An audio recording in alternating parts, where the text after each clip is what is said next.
আকাশবাণী কলকাতা। খবর পড়ছি পার্থপ্রতিম মিত্র। প্রথমে বিশেষ খবর। প্রধানমন্ত্রী নরেন্দ্র মোদী আজ আকাশবাণীতে মন কি বাত অনুষ্ঠানে তার চিন্তাভাবনা দেশ বিদেশের মানুষের সঙ্গে ভাগ করে নেবেন। রাষ্ট্রপতি দ্রৌপদী মুর্মু আজ ৭৭তম সাধারণতন্ত্র দিবসের প্রাক্কালে জাতির উদ্দেশ্যে ভাষণ দেবেন। আজ ষোড়শ জাতীয় ভোটার দিবস। নতুন দিল্লিতে মূল অনুষ্ঠানে অংশ নেবেন রাষ্ট্রপতি। মুখ্য নির্বাচন কমিশনার জ্ঞানেশ কুমার তরুণ ভোটারদের ভোটাধিকার প্রয়োগের আহ্বান জানিয়েছেন। ভারত ও ইউরোপীয় ইউনিয়নের মধ্যে প্রস্তাবিত বাণিজ্য চুক্তি কার্যকর করতে ইউরোপীয় কমিশনের president Ursula von der Leyen গতকাল নতুন দিল্লি এসে পৌঁছেছেন। গুয়াহাটির বর্ষাপাড়া স্টেডিয়ামে আজ টি-20 ক্রিকেট সিরিজের তৃতীয় ম্যাচে ভারত নিউজিল্যান্ডের মুখোমুখি হবে। খেলা শুরু হবে সন্ধ্যে 7টায়। আসছি বিস্তারিত খবরে। প্রধানমন্ত্রী নরেন্দ্র মোদী আজ আকাশবাণীতে মন কি বাত অনুষ্ঠানে দেশ বিদেশের মানুষের সঙ্গে তার চিন্তা ভাবনা ভাগ করে নেবেন। এটি হবে মাসিক এই বেতার অনুষ্ঠানের 130তম পর্ব। আকাশবাণী ও দূরদর্শনের সবকটি চ্যানেল সকাল 11টা থেকে এই অনুষ্ঠান শোনা যাবে। আকাশবাণীর সংবাদ website, news on air mobile app, Akashvani ও দূরদর্শনের সংবাদ বিভাগ, প্রধানমন্ত্রীর ই দপ্তর ও তথ্য সম্প্রচার মন্ত্রকের ইউটিউব চ্যানেলেও অনুষ্ঠানটি শোনা যাবে। হিন্দিতে মূল অনুষ্ঠানটির পর সম্প্রচারিত হবে এর আঞ্চলিক ভাষার তর্জমা। ৭৭তম সাধারণতন্ত্র দিবসের প্রাক সন্ধ্যায় রাষ্ট্রপতি দ্রৌপদী মুর্মু আজ জাতির উদ্দেশ্যে ভাষণ দেবেন। আকাশবাণীর সবকটি প্রচার তরঙ্গ সন্ধ্যে 7টা থেকে সেই ভাষণ সম্প্রচার করবে। রাত 9:30টায় রাষ্ট্রপতি ভাষণের বাংলা তর্জমা প্রচারিত হবে। রাষ্ট্রপতির ভাষণের কারণে আজ সন্ধ্যে 7:35 বাংলা সংবাদ ও রাত 8:10 খেলার খবর বাতিল করা হয়েছে। আজ ও আগামীকাল মৈত্রী প্রচার তরঙ্গে রাত 9:15 বিশ্ব পরিক্রমা 15 মিনিটের হবে। FM রেইনবোর আজকে সন্ধ্যে 7:02 হেডলাইন প্রচারিত হবে না। আগামীকাল 26শে জানুয়ারি সকাল 10টা এবং বেলা 11টার হেডলাইনও বাতিল থাকছে। দিল্লি থেকে সাধারণতন্ত্র দিবসের কুচকাওয়াজে ধারা বিবরণী বেলা 12টার পরেও চললে 12টার হেডলাইনও বাতিল হবে। পাশাপাশি সাধারণতন্ত্র দিবসে সকাল 10:10 সঞ্চয়িতা থেকে প্রচারিত স্থানীয় সংবাদ বাতিল থাকবে এবং আজ দিল্লি থেকে আকাশবাণীর পডকাস্ট প্রচারিত হলে রাত 9টার FM রেইনবোর হেডলাইনও থাকছে না। প্রধানমন্ত্রী নরেন্দ্র মোদী বলেছেন, দেশের যুব সম্প্রদায়ের কর্মসংস্থান বৃদ্ধির লক্ষ্যে সরকার দেশে ও বিদেশে নানা রকম উদ্যোগ নিচ্ছে। বিভিন্ন দেশের সঙ্গে চুক্তির মাধ্যমে এদেশের প্রশিক্ষিত কর্মীদের কাজের সুযোগ তৈরির চেষ্টা চলছে। গতকাল ভার্চুয়ালি নতুন দিল্লিতে অষ্টাদশ রোজগার মেলায় অংশ নিয়ে প্রধানমন্ত্রী বলেন, অর্থনৈতিক দিক দিয়ে ভারত অত্যন্ত শক্তিশালী জায়গায় পৌঁছে গেছে। এক দশকে দ্বিগুণ जीडीपी वृद्धि हवाय तार प्रमाण।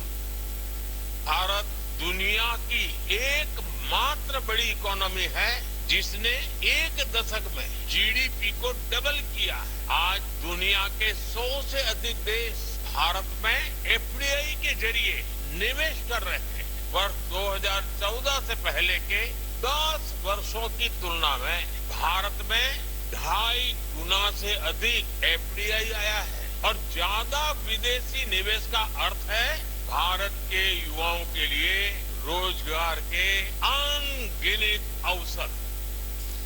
প্রতিরক্ষা মন্ত্রী রাজনাথ সিং বলেছেন, সারা বিশ্ব যখন অনিশ্চয়তার মধ্যে দিয়ে চলেছে তখন যুব সমাজকে শারীরিক, মানসিক ও আবেগের দিক থেকে আরো দৃঢ় হয়ে প্রতিটি চ্যালেঞ্জ মোকাবেলার জন্য প্রস্তুত থাকতে হবে।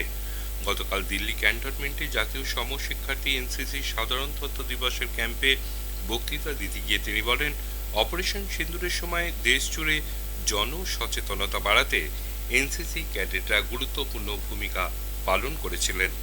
ऑपरेशन सिंदूर के दौरान देश भर में जब मॉक ड्रिल्स किए गए तो उसमें हमारे एनसीसी कैडेट्स ने भी जनता को जागरूक करने में बहुत ही महत्वपूर्ण भूमिका निभाई है। सीसी आपके अंदर वो सारे गुण डेवलप करती है जो आपको हर तरीके से मजबूत बनाती है और आपकी यही मजबूती राष्ट्र को 2047 तक विकसित राष्ट्र बनाने में सहायक सिद्ध होगी। আজ দেশ জুড়ে ষোড়শ জাতীয় ভোটার দিবস পালিত হবে। মুখ্য নির্বাচন কমিশনার জ্ঞানেশ কুমার বলেছেন, নিশ্চিত ভোটার তালিকা গণতন্ত্রের ভিত্তি। এই দিকে লক্ষ্য রেখেই ভোটার তালিকার বিশেষ নিবিড় সংশোধনী বা এসআইআর করা হচ্ছে। উদ্দেশ্য খুবই স্পষ্ট, যোগ্য সব ভোটারের নাম তালিকায় তোলা ও অযোগ্যদের নাম তালিকা থেকে বাদ দেওয়া। এক বার্তায় মুখ্য নির্বাচন কমিশনার বলেন, বিহারে নির্বিঘ্নে এই কাজ সম্পন্ন হয়েছে। পশ্চিমবঙ্গ সহ 12টি রাজ্য ও কেন্দ্রশাসিত অঞ্চলেও মসৃণভাবে কাজ এগোচ্ছে। তিনি আরও বলেন, ডিজিটাল যুগে ভোটারদের সুবিধার্থে ইসিআই নেট অ্যাপ নামক একটি মঞ্চের মাধ্যমে যাবতীয় সুযোগ সুবিধা প্রদানের ব্যবস্থা করা হয়েছে। প্রযুক্তি ব্যবহারের ক্ষেত্রে কমিশন সম্পূর্ণ নিরাপত্তা বজায় রাখছে বলেও তিনি মন্তব্য করেন। সদ্য সমাপ্ত দিল্লির গণতন্ত্র ও ভোট ব্যবস্থাপনা সংক্রান্ত সাম্প্রতিক সম্মেলনে 70টি দেশের নির্বাচন ব্যবস্থাপন সংক্রান্ত সংস্থাগুলির শীর্ষ কর্তারা উপস্থিত হয়েছিলেন। এই ঘটনা দেশের নেতৃত্ব দানের দক্ষতাকেও আরো ভালোভাবে তুলে ধরেছে বলে তিনি মনে করেন। জ্ঞানেশ কুমার তরুণ ভোটারদের উদ্দেশ্য করে বলেন, তারা যেন অতি অবশ্যই ভোটাধিকার প্রয়োগ করেন।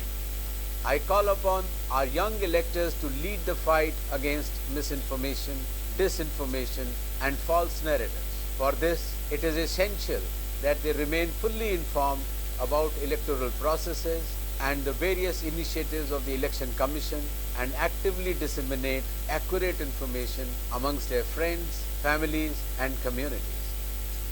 আজ ভোটার দিবসের মূল অনুষ্ঠানে অংশ নেবেন রাষ্ট্রপতি দ্রৌপদী মুর্মু। আকাশবাণীর সংবাদ সেবা বিভাগ 2025 সালের নির্বাচক সচেতনতা প্রসারে ইলেকট্রনিক রেডিও বিভাগে শ্রেষ্ঠ প্রচারক হিসেবে পুরস্কার পাচ্ছে। রাষ্ট্রপতি দ্রৌপদী মুর্মু আজ নতুন দিল্লিতে জাতীয় ভোটার দিবস উদযাপন অনুষ্ঠানে এই পুরস্কার তুলে দেবেন।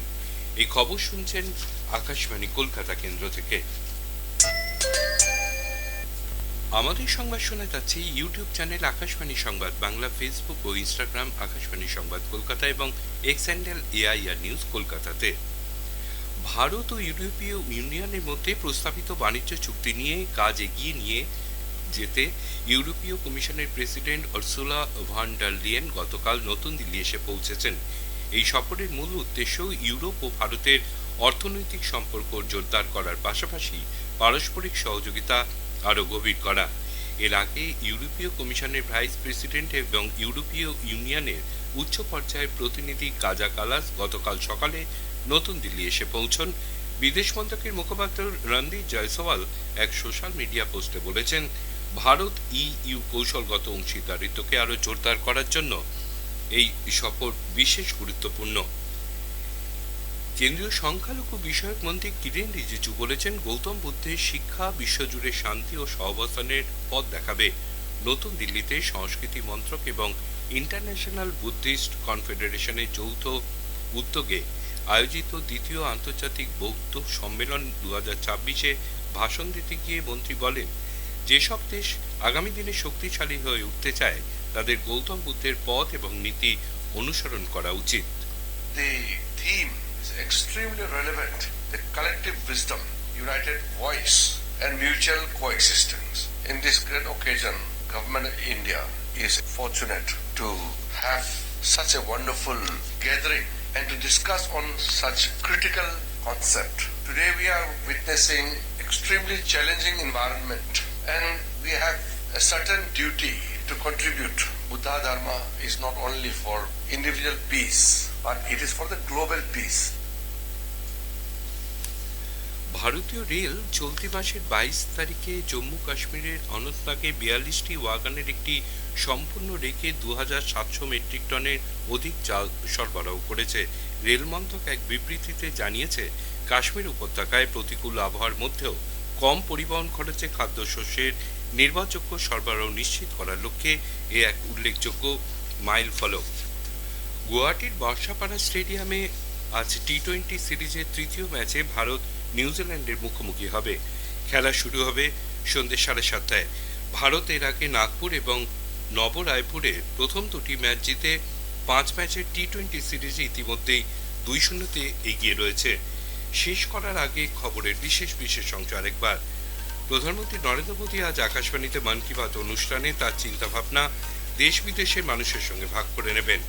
রাষ্ট্রপতি দ্রৌপদী মুর্মু আজ ৭৭তম সাধারণতন্ত্র দিবসের প্রাক্কালে জাতির উদ্দেশ্যে ভাষণ দেবেন। আজ ষোড়শ জাতীয় ভোটার দিবস। নতুন দিল্লিতে মূল অনুষ্ঠানে অংশ নেবেন রাষ্ট্রপতি। খবর এখনকার মতো শেষ হলে এর পরের খবর ৭টা বেজে ২৫ মিনিটে।